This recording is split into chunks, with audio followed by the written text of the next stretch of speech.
Hoje, sexta-feira, o Brasil assistiu estarrecido à entrevista dada por Rodrigo Janot à revista Veja, matéria de capa, depois uma outra entrevista que ele deu ao Jornal do Estado de São Paulo, mas eu me refiro especificamente à reportagem de capa de Veja e aos áudios que foram divulgados, e quando você ouve, fica mais forte ainda, do que o Rodrigo Janot diz que vai publicar num livro com suas memórias da época da PGR. É gravíssimo, especialmente um dos fatos, vários são graves, mas um hiper grave.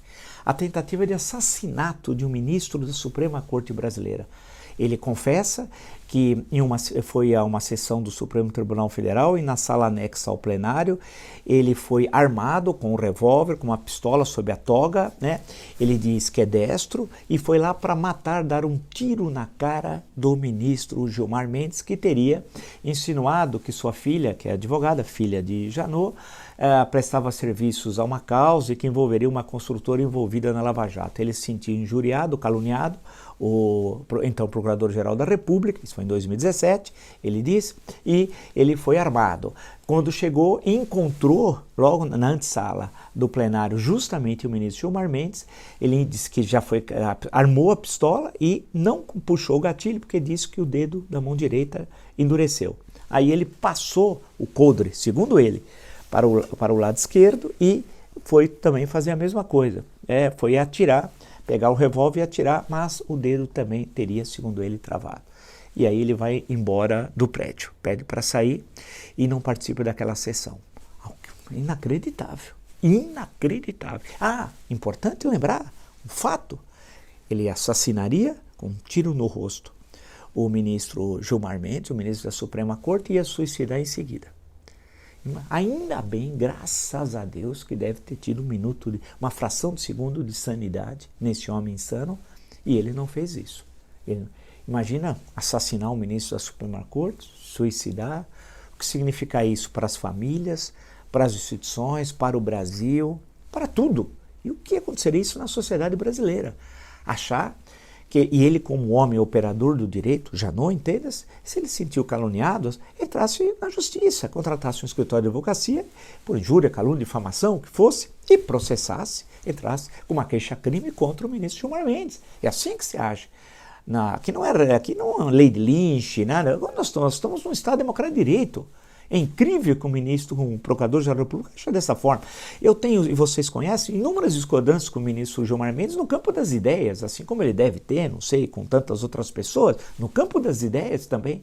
Agora, isso é intolerável, inadmissível, e algo precisa ser feito, e foi feito pelo ministro Alexandre de Moraes, cumprindo ordem. A Polícia Federal faz busca em endereços de Janot, vários endereços, advogado, escritório, residência, após ele ter dito que estava para matar, desejava matar Gilmar Mendes. Isso foi em 2017, insisto. Né? E o ministro Alexandre de Moraes proibiu Janot de se aproximar de ministros e do prédio do Supremo Tribunal Federal, que era esperado. Vamos ver agora as consequências de tudo isso. Mas isso é uma representação do que é o Brasil. O ministro Gilmar Mendes, e eu antevi isso no jornal Primeira Hora e disse às 7h30 da manhã, 2 horas depois, ou mais ou menos, 3 horas depois, algo assim, o Gilmar Mendes deu uma coletiva e falou algo que eu disse que ele falaria, tenho certeza, porque eu conheço, falar do alcoolismo de Janot, e foi isso que ele disse. Não, ele está aí, é crise de abstinência, etc. Tal.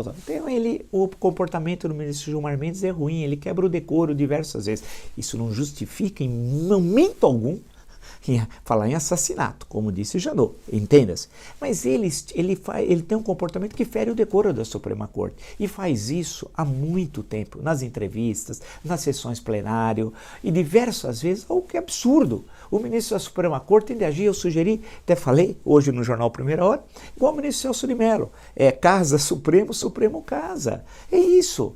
Não é para ficar indo em todas as festas, tendo contato inclusive com aqueles que você está julgando, ou acusados, ou advogados que demandaram o Supremo Tribunal Federal. Não pode. Você vai encontrando pessoas, criando relações sociais, tendo vida empresarial fora do Supremo Tribunal Federal. Isso não pode. Isso não pode. Eu acho que não é recomendável. Não é que é ilegal, não é isso.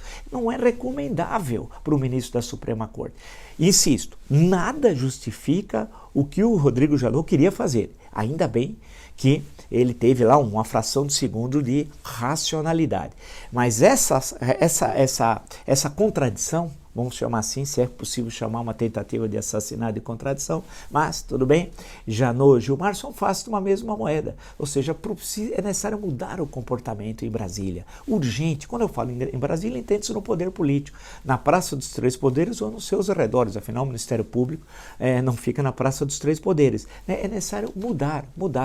Os ministros do Supremo têm que ter decoro, não é a toda hora estar na mídia, dando declarações, fomentando discórdias, debatendo, fazendo piadas, atacando adversários políticos ou ministros, atacando ministros em entrevistas. E as sessões plenárias, você tem um debate, como em outros países, no campo das ideias. Nós tivemos sessões plenárias nos últimos anos, esse ano inclusive, que foram um verdadeiro circo, e isso é péssimo para a instituição, é péssimo para o Supremo Tribunal Federal.